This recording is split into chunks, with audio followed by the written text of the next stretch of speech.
as we sit here, how are you all right now? Well, we're still in the struggle, and we still struggle with our children's death. To the news media and the papers, it's just a news story. Right. But this is our life. Right. And even though we keep, we do things to get awareness out there, to get accountability, to show people that this is really happening, that this is not just a news story. And Terrence thought it would be more powerful putting actual mothers in the movie to show that we have been victimized by this brutality, and yet we are comforting another mother and with even another killing.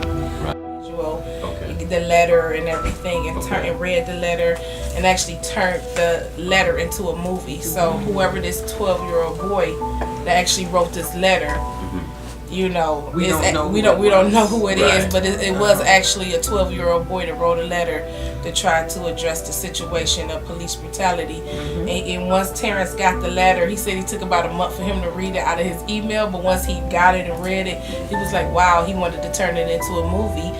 And that's when he reached out to me. I mean, the movie was already done when he reached out to me. He just wanted to add me and Gwen in it to make it more powerful. Right. Even if it's your son or if it's your daughter, it doesn't matter. It's your baby. Right. And so the sex of the baby doesn't matter. Right. But for me, when you talk about the minute I heard about the 12-year-old, I thought about Samaria. And I think everybody resonates with that piece of it. But when you look at the overall story, we're still talking about we're losing these kids. We're still talking about nobody's saying anything. We're still talking about nobody's doing anything. And as I begin to look around, I said, wait a minute. Nobody in the White House is talking about this. The last we heard about it was in 2016 when we, the mothers of the movement, were with Hillary. Why is nobody saying anything? Well, nobody's saying anything because this is our mantra. It's our job to do it. It's our job to do it. So now it's up to us to get out here and keep letting the world know, no, we're not going to stop talking about it. No, if you can put Trump on every day, all day, we can keep talking about this every day, all day until it changes. That's why it's important for us to be a part of it, and also for people to support Jason's Letter, because this is a movie that must be Tamira's seen. mom.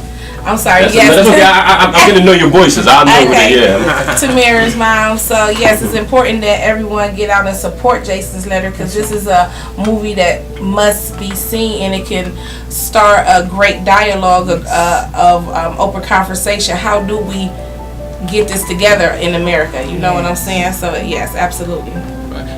Now, what other places, the mothers of the movement, is it just you all four? No, sir. Let's fix this, Doctor. Yeah. Listen, Move that closer and fix this. people have been talking about the mothers of the movement since 2016. We are not just the mothers of the movement. There are millions of mothers of the movement around this country. Yes. And so you have several other people who have lost their babies, and they are doing great, fantastic things in their community too. So it's not just this box of us. We are all mothers of the movement because we're mothers and we're moving. Right. Okay. But it's not just a particular group. Right. It's not just a particular group. Right. And that's kind of what people miss sometimes, because you say mothers of the movement and they think Samaria, Gwen, me, you, and whoever they saw on the road with Hillary Clinton. Okay. Right. But it's not just us. We may be the face. We're the face. Right. But That's there are what many, we many, are. many We other are the Okay. face. with the same pain. It's gone. It's we're the face. Yeah. Okay. Miss Bell, how long have you been involved with this? Because if I'm not mistaken, your son has been gone the longest. Out of us. This year makes 12 years. 12 years. Yes. What is the pain like 12 years after? It's still the same. Yeah, thank you. The same, because you're constantly seeing another child be killed by a police officer. Right. He has not took no type of accountability for his own actions per se, and then they let him be the president, and he being accused of this and accused of that. I have never seen nothing like this in my whole years I've been living, and I don't understand how America in the white America per se think that this is normal. This is not normal. He is bringing this country down, and it's going to be crumbling if we don't come together and get him out of here. And he knows he's a racist. He's been a racist for many years, and he It's knows no that. secret. He let it know. Yes, it's no secret that he's a racist. He puts it out there, and Yes. he lets you know it's a racist. Absolutely. And then, what's insulting to me, still a lot of our black people vote for him, Right. and they know he don't care anything. He don't care two boots about them.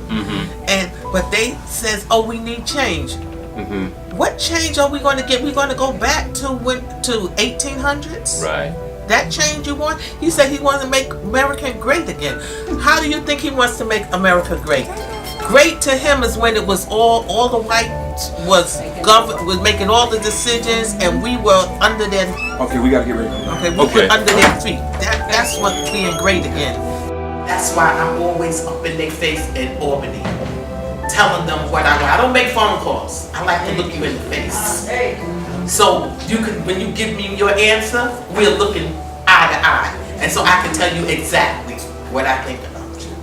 And even with the mayor, I had confronted him the other night because I want to know, when is justice coming for my son? I'm still out here.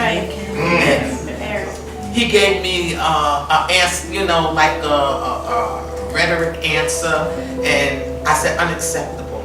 So I'm going to the press. I'm going to everybody. I want done what should be done. But with the help of people like you that supports me, and people who I've never seen before, like you all, and the ones who keep praying for me, I think that we are going to get justice. And not only for my son, because it's too late for my son, but I want to get closure for me. And I want to get justice for other people's children. People's children who are still alive. And we don't want any more people in this club. No more mothers. Because the dues is too high. Mothers to speak about the life of my son, and they speak about the life of their children that was taken away unjustly. Like they said, being in this club, you don't want to be in this club. But meeting these other women, God bless that I was able to do that. On my way here, I heard the song by Marvin Sapp, Never Would Have Made It Without God. I never would have made it without them. I never would have made it without you and you for your support. Please support this young man. He called me last month. We texted each other, and I thank Samaria, Gwen, Geneva for just being by my side and allowing us to be here with you to support you. This is something I'm saying that you don't want to do, but I didn't come out until 2014. And it took me 7 years. It was 2006, but it took me 7 years to complete my book, Sean Bell, Just 23. And when I said number 7 is completion, and it came out 8 years later for a new beginning, my new beginning is speaking for my son. My new beginning is speaking with these other mothers.